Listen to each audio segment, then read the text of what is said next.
siap? Baik, rekan-rekan sekalian. Assalamualaikum warahmatullahi wabarakatuh. Selamat pagi.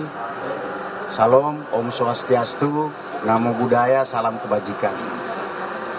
Seperti yang teman-teman saksikan, tadi saya mengambil apel kesiapan personil dan peralatan dalam rangka menghadapi dinamika tahapan pemilu yang teman-teman ketahui bersama tanggal 14 nanti akan masuk dalam tahap pemungutan suara, dilanjutkan dengan penghitungan. Tentu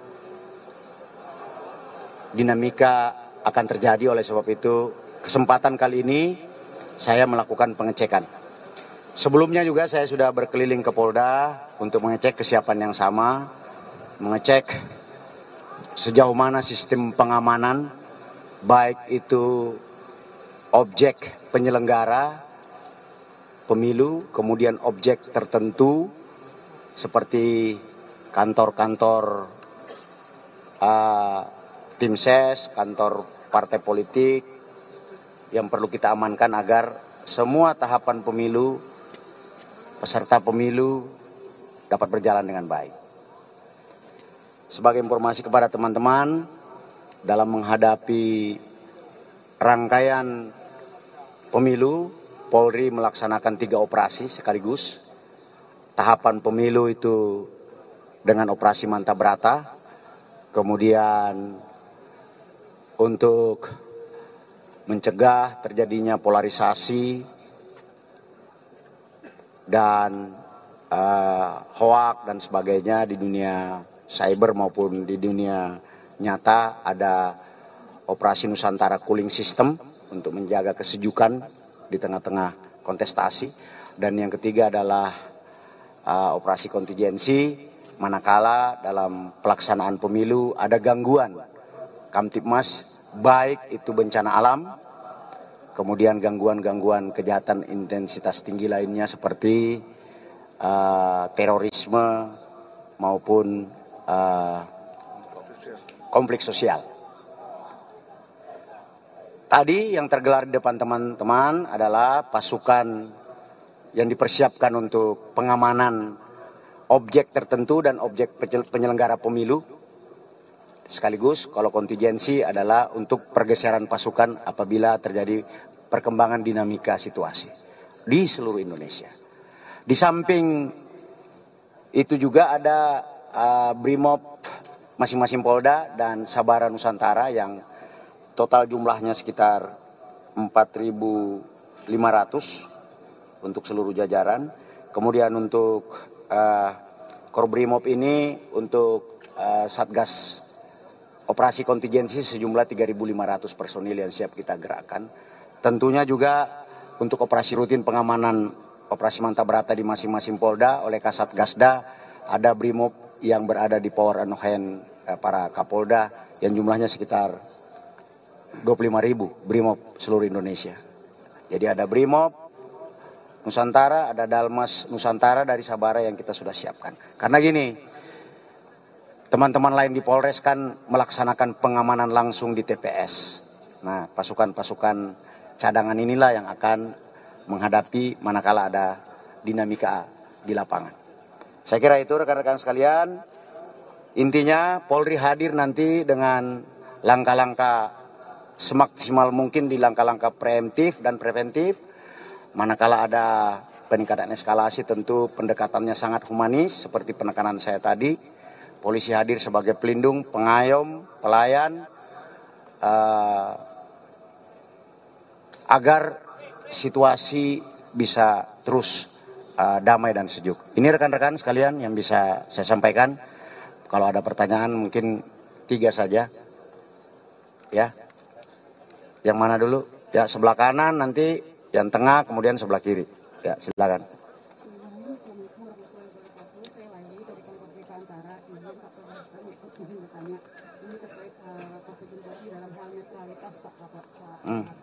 Karena kemarin juga di Menteri Presiden kelima RI juga sempat mengundang tentang netralitas polisi dan TNI khususnya dalam pemilu ini dan lagi mengakomodasi. Nah, seperti apa nih netralitas Polri ini saat ini gitu? Nah, terus juga ada tentang penyelesaian perkara pidana pemilu itu seperti apa tahapannya penyelesaiannya? Jadi pernah ada kabar ada kasus-kasus yang melibatkan caleg juga masih diproses secara hukum. Gitu ya Pak. Terima kasih.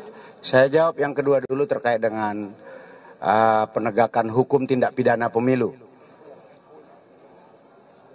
Ada satgas sendiri oleh Bareskrim, ya, satgas penegakan hukum tindak pidana pemilu. Di situ ada anggotanya, ada Dirtipidum bersama dengan Bawaslu dan teman-teman dari Kejaksaan yang tergabung dalam Gakumdu. Saya tidak pegang data pastinya, nanti untuk tindak pidana pemilu nanti mungkin bisa ditanya ke Bareskrim, melalui Kabar Eskrim, karena memang itu. Gakum di kami itu lebih kepada Satgas Gakum dalam konteks manakala ada tindak pidana lain yang menyertai, seperti ada keributan dan sebagainya. Itu. Ya. Kemudian yang kedua mengenai netralitas. Dalam Undang-Undang Kepolisian disebutkan bahwa polisi harus netral, saya kira. Kemudian dalam beberapa peraturan-peraturan Kapolri, polisi juga harus netral. Para komandan, para pimpinan dalam berbagai kesempatan dan waktu selalu memberikan penekanan agar polisi berada di tengah. Tugas kita adalah mengamankan kontestasi. Itu penekanannya. Jadi tugas kita adalah menekankan kepada tugas pengamanan tahapan pemilu. Jadi kalau ada isu bahwa polisi tidak netral dan sebagainya, saya kira sudah ada ruang-ruang yang disiapkan untuk itu. Di internal kami ada Propam, ada Irwasum, di luar saya kira demikian juga ada ruang untuk menyampaikan manakala ada yang begitu. Dan Pak Kapolri menyampaikan dalam berbagai kesempatan, jika ada pelanggaran apapun itu, ya pasti akan diproses sesuai dengan ketentuan hukum yang berlaku. Yang kedua, yang di kiri dulu, ya. Selamat pagi Pak Fadil, izin Dian dari Kompas TV Pak. Pak, yang pertama mau tanya soal mapping pengamanan tanggal 10, itu kan momennya adalah kampanye terakhir ya. Terus sama di Jawa Tengah dan di Jakarta, kemudian tanggal 14 juga nanti pas hari pemilu akan seperti apa mapping pengamanannya. Terus pertanyaan kedua Pak, kemarin ada pengakuan dari Rektor Unika Pak bahwa sebelumnya sempat didatangi oleh polisi untuk membuat video pernyataan terkait dengan pemerintahan Pak Jokowi. Nah itu apakah benar, karena itu juga kan ditegaskan oleh Pak Mahfud juga bahwa ada tekanan dari polisi ke sejumlah rektor. Itu konfirmasinya seperti apa? Terima kasih Pak. Yang terkait dengan pengamanan untuk tanggal 8, 9, 10 itu kan ada zona A, zona B dan zona C. Di Jakarta sendiri tanggal 10 itu kan ada 2 titik, ada di JIS untuk pasangan 01, kemudian di GBK untuk pasangan 02. Tanggal 9 itu kalau nggak salah di Jawa Timur ada 02 dan 01. Kemudian tanggal 8 kalau nggak salah di Jawa Barat. Nah, kita contohkan di Jakarta, kita setiap hari melakukan evaluasi. Ini ada Wakapolda, itu untuk pengamanan rute, pengamanan jalur, pengamanan di lokasi sudah kita lakukan dengan semaksimal mungkin, dengan baik agar tidak ada overlap masa dari kedua pasangan, ya, karena kita tahu menuju ke Jakarta Utara dan menuju ke GBK kalau dari luar kota kan pasti itu dilakukan pengaturan, dilakukan gladi, koordinasi bersama tim masing-masing pasangan calon. Itu juga dilakukan di Jawa Timur, dilakukan di Jawa Barat. Itu yang kita lakukan.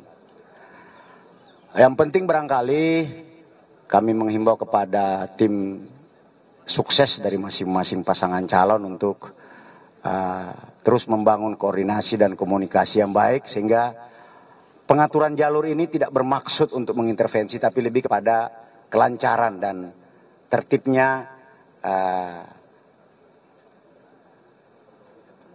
para pendukung dari dan kembali ke kediaman masing-masing. Ya, polisi akan selalu humanis lah, mengedepankan tindakan-tindakan pengaturan agar terjadi ketertiban. Kemudian yang kedua tadi soal yang di Semarang ya, Kapolda Jawa Tengah kan udah jawab saya kira ya. Nanti silakan dikonfirmasi ke Polda Jawa Tengah seperti apa faktanya. Yang pasti kita pasti akan mengambil langkah-langkah yang objektif sesuai dengan ketentuan hukum yang berlaku.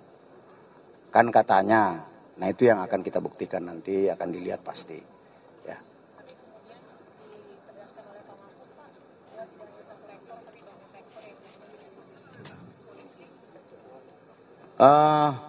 Polisi hampir setiap hari mendatangi semua orang mungkin. Ya, bukan hanya rektor yang didatangi oleh polisi gitu. Ya toh?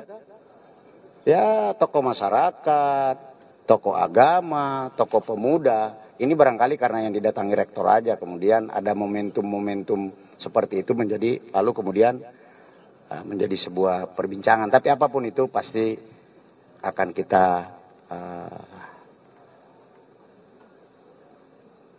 tindak lanjuti secara objektif. Ya. Terakhir, tidak ada, terima kasih. Jangan lupa tanggal 14 datang ke bilik suara, partisipasi Anda sangat diperlukan untuk memilih wakil dan pimpinan negara ini. Terima kasih, salam presisi. Ada tambahan, Bang?